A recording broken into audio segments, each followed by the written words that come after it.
Muy buenas a todos y todas, mi nombre es Leandro Viegas y en este videíto vamos a hablar de las generalidades del tejido conectivo. Antes de arrancar, me parece importante recordarles, como ya se los habrán dicho, que este material no busca ni reemplazar a la bibliografía oficial ni a los seminarios que están subidos en la página de la cátedra.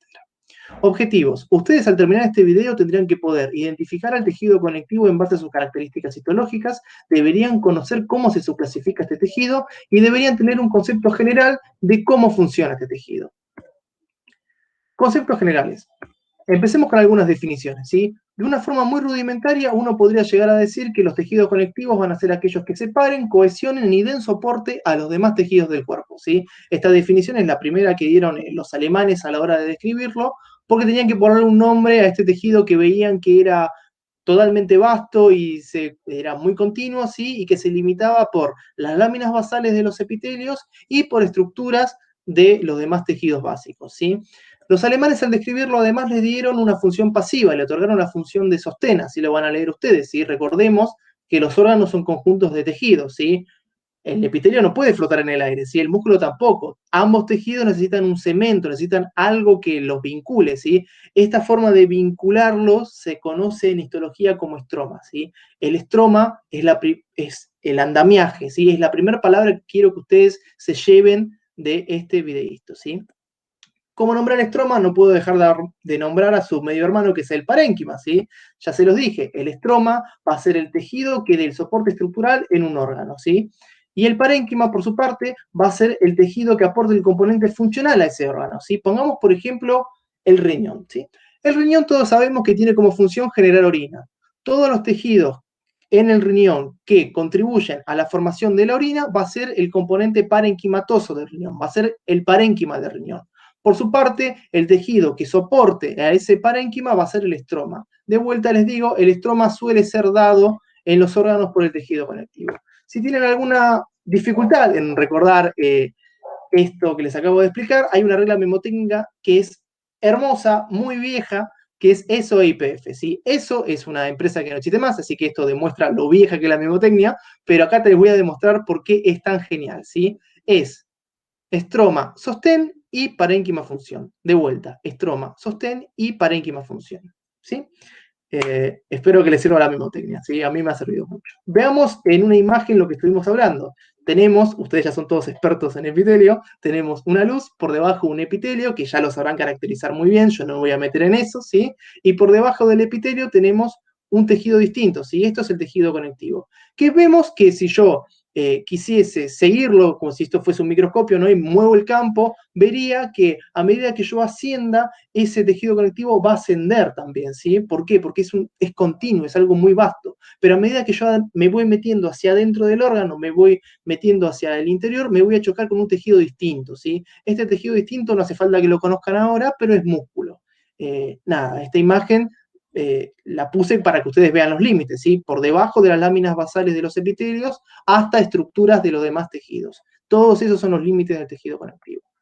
Pero bueno, ahora hablemos de lo que tiene el tejido. Hasta ahora estamos definiendo el tejido conectivo por lo que no es. Estamos diciendo, no es epitelio, no es músculo, pero eso no me sirve. ¿Sí? Las cosas se definen por lo que tiene, ¿sí? No por lo que no tiene. ¿Qué sí tiene el tejido conectivo? Tres componentes. Tiene células, fibroblastos, macrófagos, mastocitos, etcétera, son un montón, yo solamente anoté algunas, ¿sí? Fibras, colágenas, elásticas y reticulares, y sustancia fundamental, que va a ser lo que ocupa el espacio entre las células y las fibras, ¿sí? Netamente son GAGs, glucosaminoglutanos, ¿sí? Otras macromoléculas y agua, ¿sí? Agua, hay mucha agua, eso es lo que quiero que ustedes se lleven, ¿sí? A la combinación de fibras y sustancia fundamental, en histología la llamamos matriz extracelular, ¿sí? La matriz extracelular es importantísima en los tejidos conectivos. Identifiquemos los componentes en esta imagen. De vuelta tenemos la luz, el epitelio, ¿sí? Y por debajo tenemos el tejido conectivo. Tenemos células, ¿sí? Vemos muchos núcleos, ¿sí? Recuerden este axioma de la histología. Los núcleos obedecen la forma de la célula. Entonces yo veo núcleos redondos y veo núcleos más aplanados, yo estoy viendo células distintas, ¿sí? Esta propiedad de tener muchas células distintas se llama variabilidad celular, ¿sí? El tejido conectivo se caracteriza por tener una alta variabilidad celular. Dejemos a las células de lado. Veamos además que el fondo se tiñe con eosina, tenemos zonas teñidas más fuertemente y zonas que se tiñen, digamos, de forma más difusa, que se confunden con el fondo Hi negativo, ¿sí? ¿A qué pueden corresponder esta tinción de la eosina? Puede corresponder a las fibras. Y recordemos que las fibras están compuestas por proteínas y que las proteínas son afines a la eosina, ¿sí? Si tienen alguna duda de esto, les sugiero que vayan a la clase de tinciones, que está muy bien dada, ¿sí? Bien, entre las fibras y las células tenemos la sustancia fundamental, ¿sí? Esto es para que ustedes se lo imaginen. Bien, recordemos que la matriz extracelular era la combinación de fibras y sustancia fundamental, ¿sí? La matriz extracelular, como les dije, es muy abundante, ¿sí? Comparemos la distancia entre esta célula y esta célula con la distancia que hay entre las células del tejido epitelial entre sí, ¿sí? Vamos a notar acá lo que les dije, que la matriz extracelular tiene... muy abundante, quiero decir, la matriz extracelular en el tejido conectivo, ¿sí? A diferencia de los epitelios. ¿Qué otra cosa además tiene de diferente los tejidos conectivos de los epitelios? Estas estructuras huecas que vemos por aquí, ¿sí? Que no son otra cosa que los vasos sanguíneos. Los vasos sanguíneos existen en los tejidos conectivos y en los epitelios no. Sigamos, ¿sí? ¿Cómo puedo clasificar yo a los tejidos conectivos? Básicamente lo puedo hacer con la combinación de los tres elementos que estuvimos hablando: células, fibras y sustancia fundamental, ¿sí? La combinación y la proporción me va a determinar la subclasificación del tejido. Vamos a verlo en un diagrama de flujo que les armé, ¿sí? De forma teórica. Yo tengo el tejido conectivo y según sus características puede ser o tejido conectivo embrionario, que a su vez se puede subdividir en mucoso y mesenquimático. La realidad es que nosotros en histología al tejido conectivo embrionario no le damos demasiada importancia, es un tema más de embrio, pero los nombres, y después les voy a mostrar un par de imágenes. Tenemos al tejido conectivo del adulto, importantísimo, lo van a ver desde acá hasta que termine la materia y posiblemente hasta que se reciban, ¿sí? Y lo puedo dividir en laxo, denso y al denso en modelado y no modelado, ¿sí? Ahora vamos a hablar un poquito de cómo hacer esta distinción.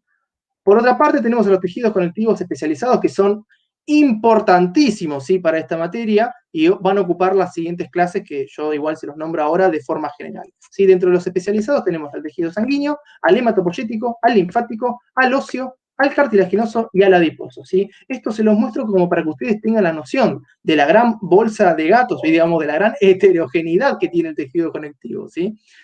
Porque tenemos algo tan líquido como la sangre y algo tan pétreo, tan duro como el hueso, formando parte del mismo tejido básico, ¿sí? Así que mucho ojo con los tejidos conectivos. Tengan en mente este esquemita a la hora de estudiarlo.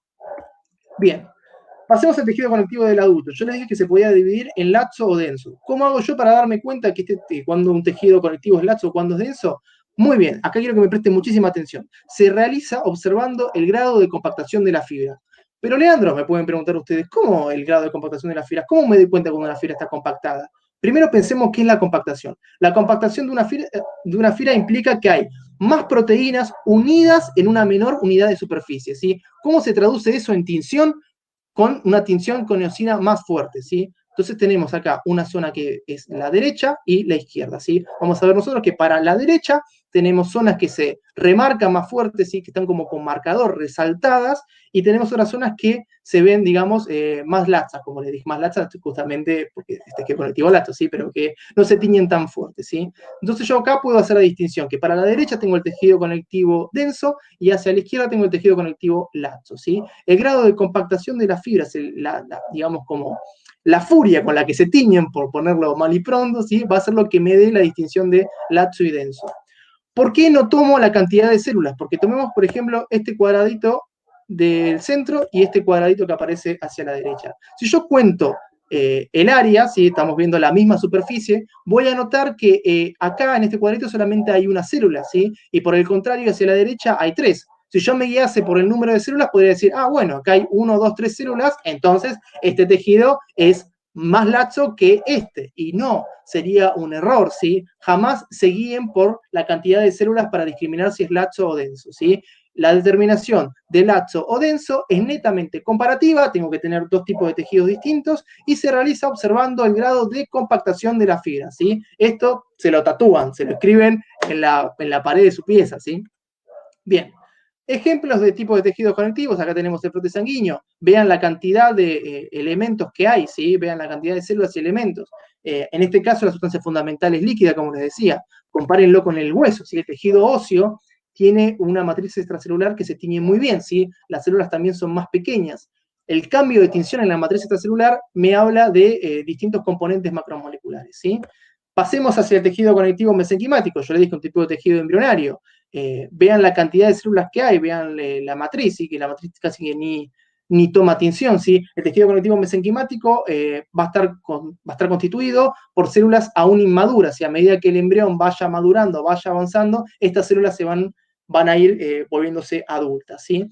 Vean lo distinto que son estos tejidos que les estoy mostrando entre sí, y todos siguen formando parte del tejido conectivo, ¿sí? Son todos parte del mismo tejido básico. Por su parte, el tejido conectivo mucoso también es un tejido conectivo embrionario, como les dije antes, pero este es el que forma parte de la gelatina de Wharton, ¿sí? Es el tejido conectivo que está dentro de los cordones umbilicales. Aquí tenemos las células, ¿sí? Y todo lo demás. Pasemos hacia las funciones que tiene este tejido, digamos, cómo realiza su función de sostén. Si la función de sostén se va a realizar básicamente porque puede almacenar metabolitos y puede permitir su libre desplazamiento, ¿sí? Recordemos esto es importantísimo. La sustancia fundamental tiene mucha agua. El agua es el solvente universal. Al permitir la libre difusión, puede permitir la nutrición de los demás tejidos, ¿sí? Además puede mediar respuestas inflamatorias y de carácter inmune, ¿sí? Si yo me golpeo un dedo y mi dedo se inflama, lo que se me inflama no es ni el epitelio, ni el tejido nervioso, ni el músculo, ¿sí? Lo que se me inflama es el tejido conectivo, ¿sí? Justamente porque tiene muchos vasos y mucha agua. Siempre se inflama el tejido conectivo, ¿sí? Y además, en caso de que el daño sea demasiado extenso, puede repararlo formando un parche de tejido conectivo, ¿sí? ¿Quién no ha visto una cicatriz? En las zonas donde está la cicatriz vemos que no crece pelo y que la pigmentación es distinta, ¿sí? Eso es porque netamente no hay más tejido epitelial ahí, sino que ha sido reemplazado por tejido conectivo. Conclusiones, ¿qué nos tenemos que llevar de esta clase? Que el tejido conectivo posee una alta variabilidad celular, que generalmente presenta muchísima matriz extracelular y que es un tejido muy vascularizado e inervado, ¿sí? Además, recordar esto, miren lo importante que es este axioma, que lo digo muchas veces, ¿sí? Que la clasificación de laxo o denso se realiza observando el grado de compactación de la fibra, ¿sí? Acá hay un dato teórico que yo no se los dije, pero recuerden que siempre por debajo de los epitelios hay tejido conectivo laxo, ¿sí? Como siempre contra la luz hay un epitelio, por debajo del epitelio siempre hay tejido conectivo laxo. ¿Hay excepciones? Las hay, las verán a lo largo de la cursada. ¿Qué más? Todavía tenemos más conclusiones, ¿sí? Se asocia mayoritariamente al sostén, ¿sí? A hacer un estroma, ¿sí? La combinación y la proporción de los componentes va a ser lo que nos determine la clasificación, eso ya lo hemos demostrado, ¿sí? Y los tejidos conectivos especializados van a ver que no cumplen con todas las características mencionadas. Ejemplo, la sangre no está vascularizada, ¿sí? Esa va gratis, el resto la van a tener que investigar ustedes. Muy bien. Para integrar, algo para que piensen ustedes, cuáles son las similitudes y diferencias entre el tejido conectivo y el tejido epitelial, ¿sí? Piénsenlo y también háganlo con los demás tejidos a medida que avance la cruzada, ¿sí? La bibliografía que usé, chicos, es la 6ª edición del Ross y la 3ª edición del Kirschenbaum, que es un libro de introducción a la anatomía patológica. Y nada más, muchísimas gracias por la atención. Ahí calculo que por acá estaría apareciendo mi mail, ¿sí? Ahí es donde pueden mandar dudas de lo que sea que quieran de histología. A mí la histología me encanta, así que me va a encantar que me manden dudas. Y si no me quieren mandar dudas de histología, también me pueden decir qué piensan de estas clases, qué piensan de esta modalidad, si les sirve o no, porque la verdad que a nosotros nos va a servir muchísimo, ¿sí? Sin más, chicos, nos vemos en la siguiente clase. Chau, chau.